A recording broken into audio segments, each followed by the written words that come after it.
Praise the Lord. ഈ പ്രഭാതത്തിൽ എന്നെ ശ്രവിക്കുന്ന ഏവർക്കും വേഗം വരുന്ന കർത്താവായ യേശുക്രിസ്തുവിൻ്റെ നിസ്തുല്യ നാമത്തിൽ എൻ്റെ സ്നേഹവന്ദനത്തെ അറിയിക്കുന്നു. ഇന്നത്തെ പ്രഭാത ചിന്തയ്ക്കായി വിശുദ്ധ തിരുവെഴുത്തിൽ നിന്നും ഒരു വചനം നമുക്ക് വായിക്കാം.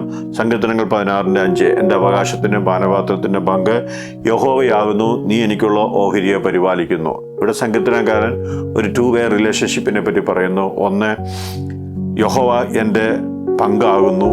2, യഹോവ എനിക്കുള്ള ഓഹരിയെ പരിപാലിക്കുന്നു. ദൈവം നമ്മുടെ പങ്കാണെങ്കിൽ, ദൈവം നമ്മുടെ ഷെയർ ആണെങ്കിൽ, തീർച്ചയായിട്ടും ദൈവം നമുക്കായിട്ട് തൻ്റെ ഷെയറും കരുതിയിട്ടുണ്ട്. ഷെയർ, പങ്ക്, ഓഹരി എന്നൊക്കെ പറയുമ്പോൾ സാധാരണ പിതാക്കന്മാർ മക്കൾ കൊടുക്കുന്ന അവകാശമാണ്.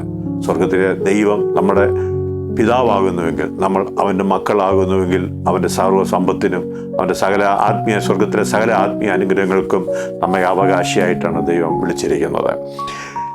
ഉൽപ്പത്തി പുസ്തകം 15-ാം അധ്യായത്തിൽ കടന്നു വരുമ്പോൾ അബ്രഹാമിനെ ദൈവം വിളിക്കുന്നു. അബ്രഹാമിനോട് ദൈവം പറയുന്നു, ഞാൻ നിൻ്റെ പരിചയമാകുന്നു, നിൻ്റെ മഹാപ്രതിഫലമാകുന്നു എന്നൊക്കെ പറയുന്നു.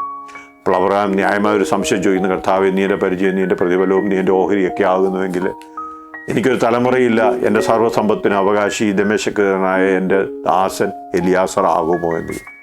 അപ്പോൾ അബ്രഹാമിനോട് ദൈവം പറയുന്നു, ആകാശത്തെ നോക്കൂ, നക്ഷത്രങ്ങളെ കാണുവീൻ, അതുപോലെ നിനക്ക് തലമുറയെ തരുമെന്ന് പറയുവാനിടയായിത്തീർന്നു. ദൈവത്തിൽ അബ്രഹാം വിശ്വസിച്ചു, അത് നീതിയായി കണക്കിട്ടു. അങ്ങനെ തന്നെ തൻ്റെ ജീവിതത്തിൽ സംഭവിക്കുന്നതായിട്ട് നമുക്ക് കാണുവാൻ സാധിക്കും. സംഖ്യാപുസ്തകത്തിലെ അഹരോനോട് ദൈവം പറയുന്നു, യഹോവ പിന്നെ അഹരോനോട്, നിനക്ക് അവരുടെ ഭൂമിയിൽ ഒരു അവകാശം ഉണ്ടാകരുത്, അവരുടെ ഇടയിൽ ഞാൻ തന്നെ നിന്റെ ഓഹരിയും അവകാശമാകുമെന്ന് പറയുന്നു. നമുക്കറിയാം, ലേവി ഗോത്രത്തെ, അഹരോന് കുടുംബത്തെ, ആ പാരമ്പര്യത്തെ ആത്മീയ ശുശ്രൂഷയ്ക്കായി ദൈവം വേർതിരിക്കുന്നു. വാഗ്ദത്ത കനാൻ ഇസ്രായേൽ മക്കൾക്ക് വീതം വെച്ച് കൊടുത്തപ്പോൾ 11 ഗോത്രത്തിനും കൊടുത്തപ്പോൾ ഒരു ഗോത്രം, ഈ ലേവ്യ ഗോത്രത്തെ മാറ്റി നിർത്തി അവർക്കുള്ള ഓഹരി ദൈവമാകുന്നു, ഈ ഭൂമിയിലൊന്നും അവർക്ക് വേണ്ട എന്ന് പറയുവാനിടയായിട്ടുണ്ട്.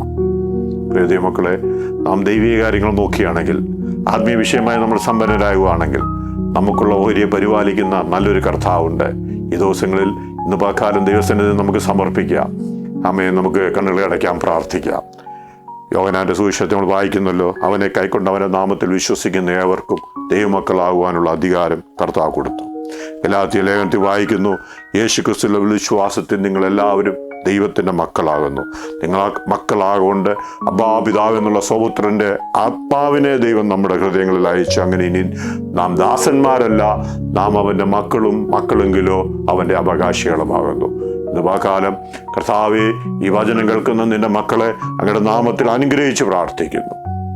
ദൈവകൃപയിൽ അന്ത്യത്തോളം നിലനിൽക്കുവാൻ, ദൈവീയ വാഗ്ദത്തങ്ങൾക്ക് അവകാശികളായി തീരുവാൻ നിന്റെ ജനത്തെ അനുഗ്രഹിച്ച് പ്രാർത്ഥിക്കുന്നു. ഈ ലോകത്തിൽ നേരിടുന്ന എല്ലാ പ്രയാസങ്ങളുടെയും ഭാരയുടെ മധ്യേ ആമേ സ്തോത്രം, അതിനെയൊക്കെ തുടച്ചു മാറ്റി അവരുടെ ജീവിതത്തിൽ പ്രത്യാശ നൽകി വിജയകരമായ ആത്മീയ ജീവിതം നയിച്ച് കർത്താവ് ഒരുക്കുന്ന എല്ലാ ആത്മീയ അനുഭവങ്ങളും പ്രാപിക്കത്തക്കവണ്ണം നിന്റെ ജനത്തെ ഒരുക്കിയാട്ട്, നന്മളാൻ നിറച്ചാട്ട്. പ്രാർത്ഥന കേൾക്കുന്ന കൃപയ്ക്കായി സ്തോത്രം. യേശു കർത്താവിൻ്റെ ധന്യമുള്ള നാമത്തിൽ അപേക്ഷിക്കുന്നു.